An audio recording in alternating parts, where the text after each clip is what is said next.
Graça e paz, queridos.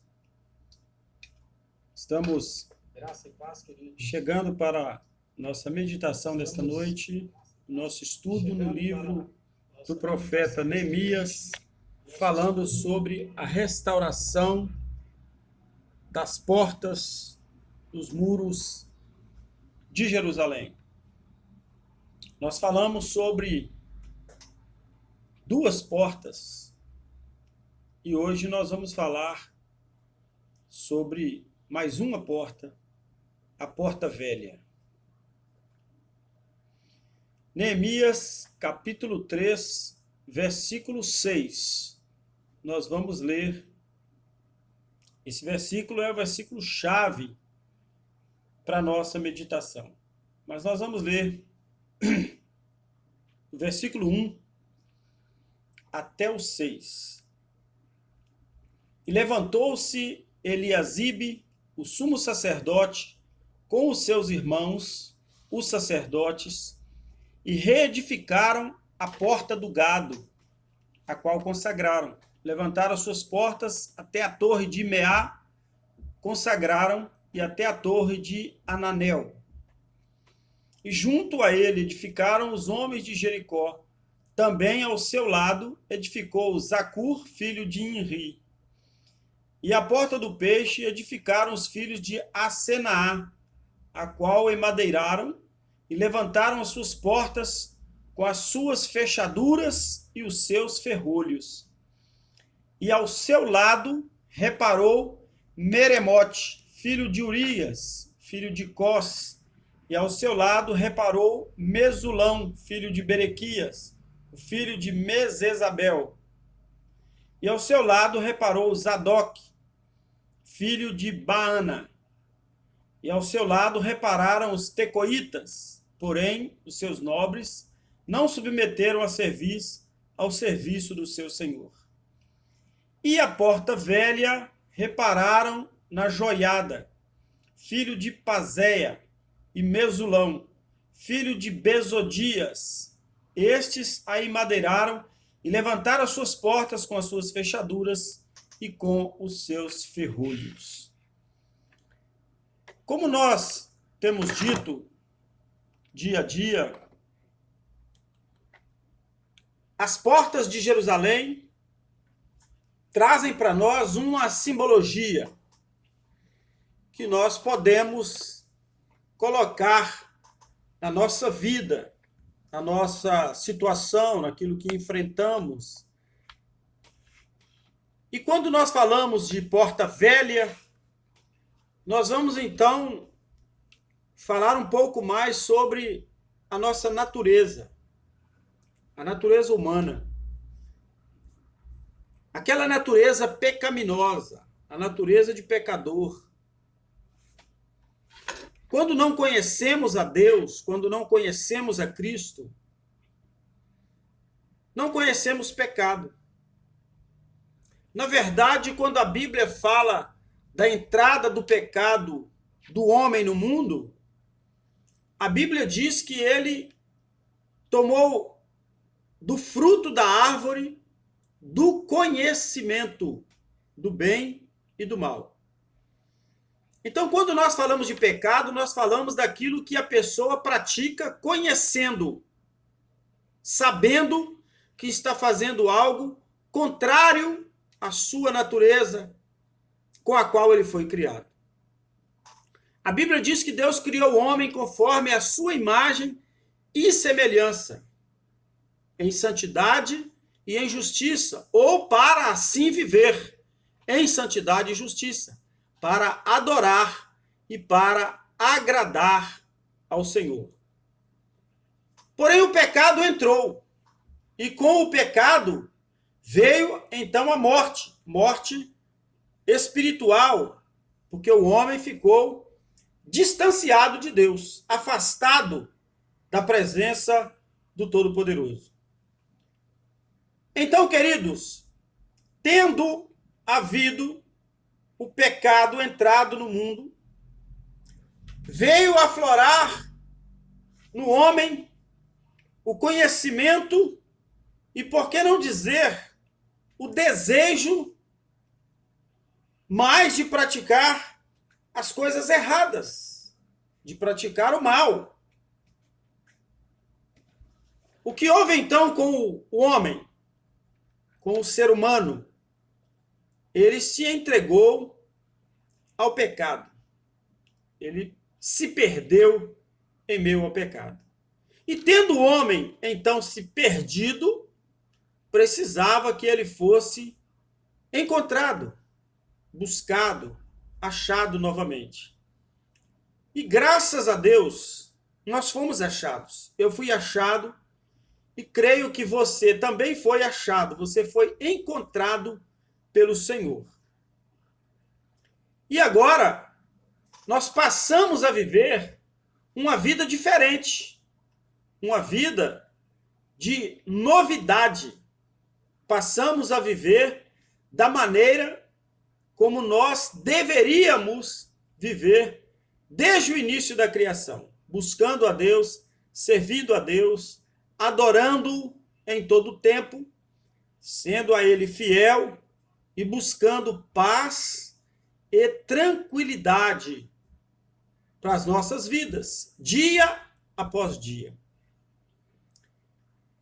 Conhecemos a Cristo, conhecemos a Deus, entendemos o que é certo e o que é errado, o que agrada a Deus e o que não agrada a Deus. A partir de então, nós temos que procurar, de todas as formas ou a todo custo, vivermos em santidade para adorar ao Senhor, para servir ao Senhor.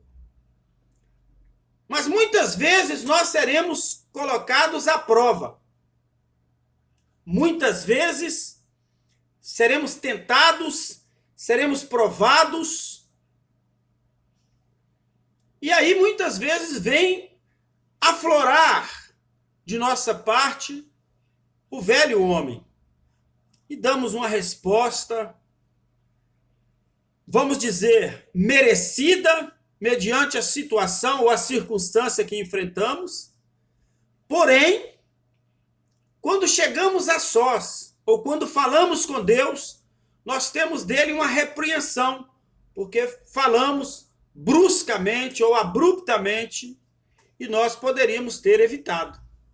Uma resposta ao nosso cônjuge, uma resposta ao nosso filho, ao nosso colega de trabalho, ao nosso vizinho, ao nosso cliente. A nossa maneira de agir foi inconsequente devido à consequência que fomos levados. Não passamos, então, pela prova. O que nós poderíamos dizer é que nós deixamos, então, aflorar o velho homem, a velha natureza, aquela natureza que tínhamos quando não conhecíamos a Deus. Então, a porta velha nos dá uma simbologia de libertação do passado, de coisas que às vezes nos fizeram e nos causou terríveis aborrecimentos, traumas às vezes, angústias, tristezas, e que talvez até nos levaram a tomar uma atitude precipitada, uma atitude grotesca, e que certamente não era aquilo que nós normalmente faríamos. Então precisamos reconsiderar os nossos caminhos, compreender aonde foi que nós deixamos abrir a porta para que o velho homem pudesse aflorar em nossas vidas e dar ali um ar de soberania, de poderio, de força, de também eu posso, eu vou te mostrar, eu vou dar o troco. Então essa porta vem nos falar das coisas velhas existentes na nossa alma e que devem ser removidas.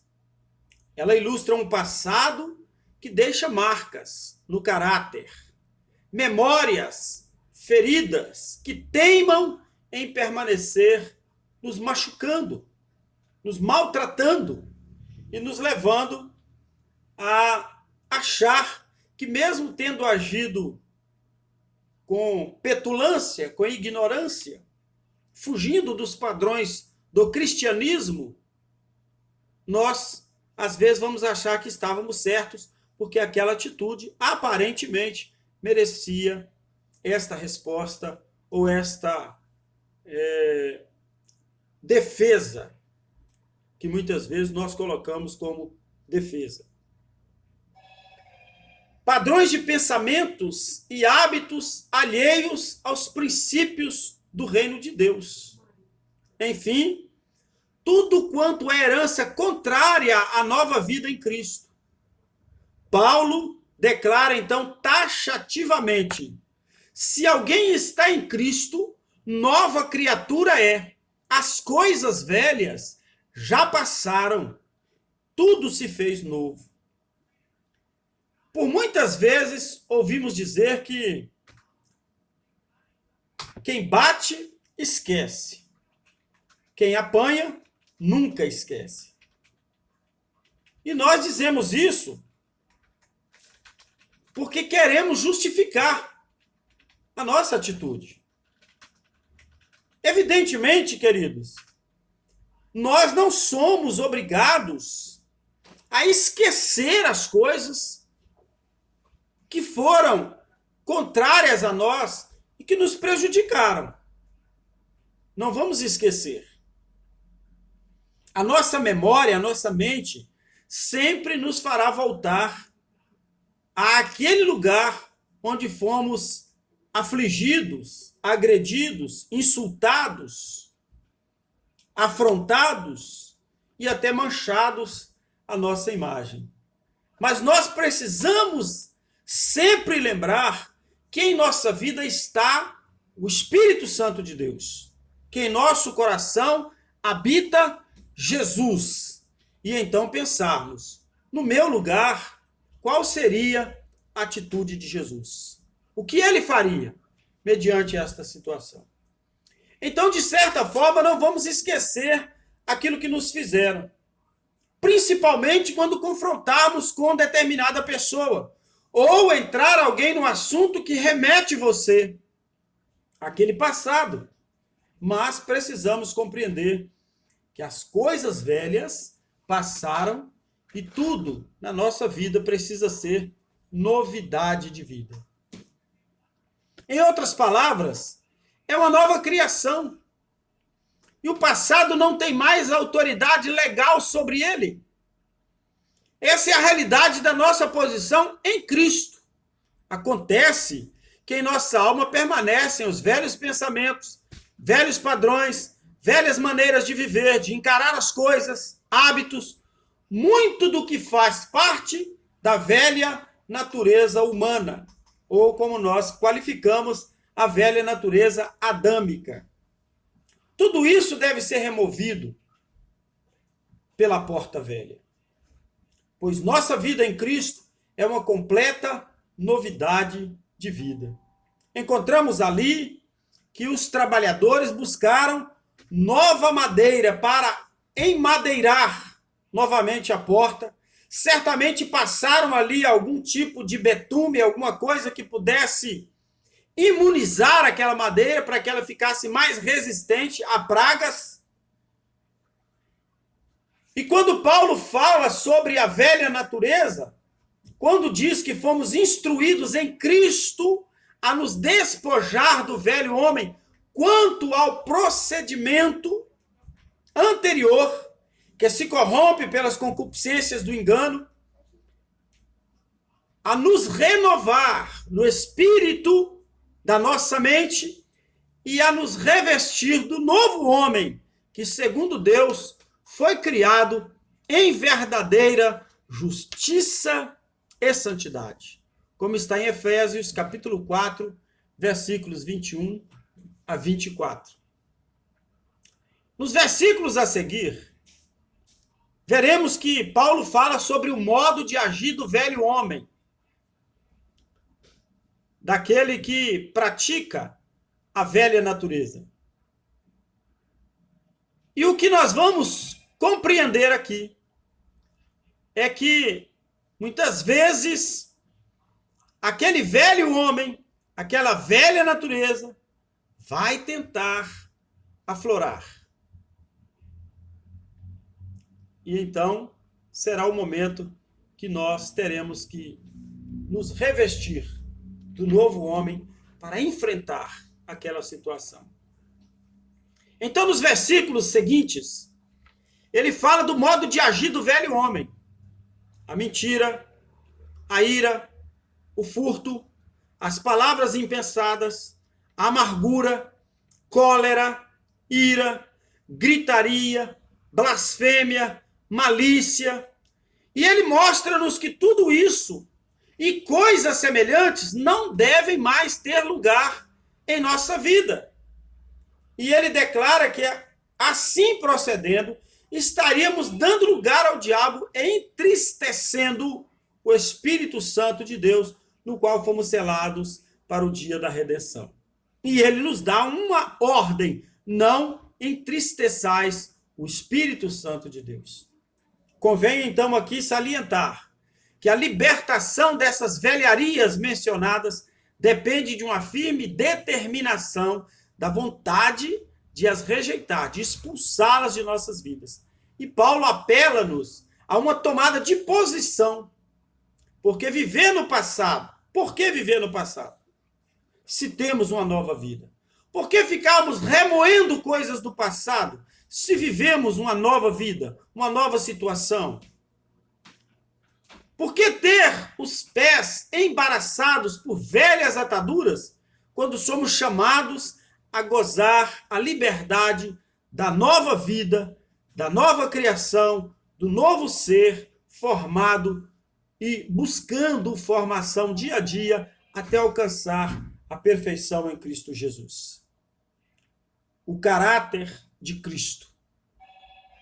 O desafio nosso, então, hoje, é encarar a porta velha, deixando por ela sair todo o passado, toda amargura, toda ira, toda cólera, toda mentira, todas as palavras impensadas, toda gritaria, toda blasfêmia, toda malícia, e fazendo reinar em nós o caráter de Cristo. Devemos então encarar a porta velha, fazendo com que tudo isso saia imediatamente e depois fechá-la para os hábitos e prisões antigas que tentem voltar a nossa alma. Em Cristo não temos passado. Essa é uma verdade legal. Agora vamos trazê-la à nossa experiência e viver em completa novidade de vida. Esse é o caráter de Cristo, esse é o caráter que Jesus tem buscado para as nossas vidas. Isso é o que ele requer de nós e é o que nós precisamos ter para a glória, honra e louvor do nome dele, que é todo-poderoso, Deus fiel, Deus soberano, Deus todo-poderoso e que pode tudo em nossas vidas. Que nesta noite, eu e você possamos colocar a nossa vida na plena e total dependência do Senhor e buscarmos a face do Todo-Poderoso, sentindo a presença de Deus em nós e sentindo que nós precisamos melhorar muito. Precisamos mudar muita coisa em nossa vida e voltar sempre a nossa atenção para o Senhor, para que Ele possa, então, nos trazer a uma vida de santidade, buscando a cada dia servir ao Senhor com o nosso coração contrito, quebrantado, e buscando ficar longe de tudo aquilo que não agrada ao Senhor, que não satisfaz o Senhor e que o deixa entristecido nas nossas vidas. Problemas, lutas, dificuldades, nós sempre teremos. Isto, com certeza, teremos. Mas o que nós queremos, então, fazer na nossa vida, queridos, é que tudo que seja desgastante, difícil, doloroso, que nós possamos eliminar das nossas vidas, para que o Senhor possa agir em nós, para que o Senhor possa fazer fluir em nós exatamente o caráter de Cristo e fazer-nos voltar dia a dia para a sua palavra, a fim de compreendermos que Ele é quem pode em nós todas as coisas. E o Senhor Jesus te abençoe nesta noite, te dê muita graça, muita paz, e que a misericórdia do Senhor possa estar cercando a sua vida, amparando, sustentando, guardando você e livrando de todo mal para o louvor da sua glória e da sua honra. O Senhor te abençoe e te guarde nesta noite. Querido Deus, em nome de Jesus, nós apresentamos diante do Senhor cada um dos teus filhos que neste momento estão buscando a tua presença, estão também se colocando diante do Senhor para ouvir a tua palavra. E nesses estudos que temos ministrado, Senhor, queremos que o Espírito Santo do Senhor venha instruir, venha ensinar, venha nos dar conhecimento, aprendizado real da tua palavra e podemos assim então glorificar o seu nome, aprendendo aquilo que o Senhor tem para nos falar dia a dia na sua palavra. Abençoe-nos com uma noite de sono tranquilo, um sono reparador, onde o teu Espírito possa ser a nossa companhia diária e também na noite para a glória do teu nome. Sustenta os teus filhos e guarda-os na tua dependência, Senhor, na tua presença, pois nós oramos confiados no Senhor, confiados na tua palavra, no poder que há no nome do Senhor Jesus. Que o amor de Deus, nosso Pai, a graça salvadora de Jesus Cristo, seu Filho, a comunhão e as consolações do Espírito Santo do Senhor estejam sobre a sua vida hoje e para todo sempre, em nome do Senhor Jesus Cristo. Um grande abraço e eu aguardo você para amanhã, às 8 horas da manhã, para mais uma meditação na palavra do Senhor, mananciais de vida, alimentando a sua vida com a palavra. Muito obrigado pela sua presença e um grande abraço. Até amanhã, se Deus assim nos permitir.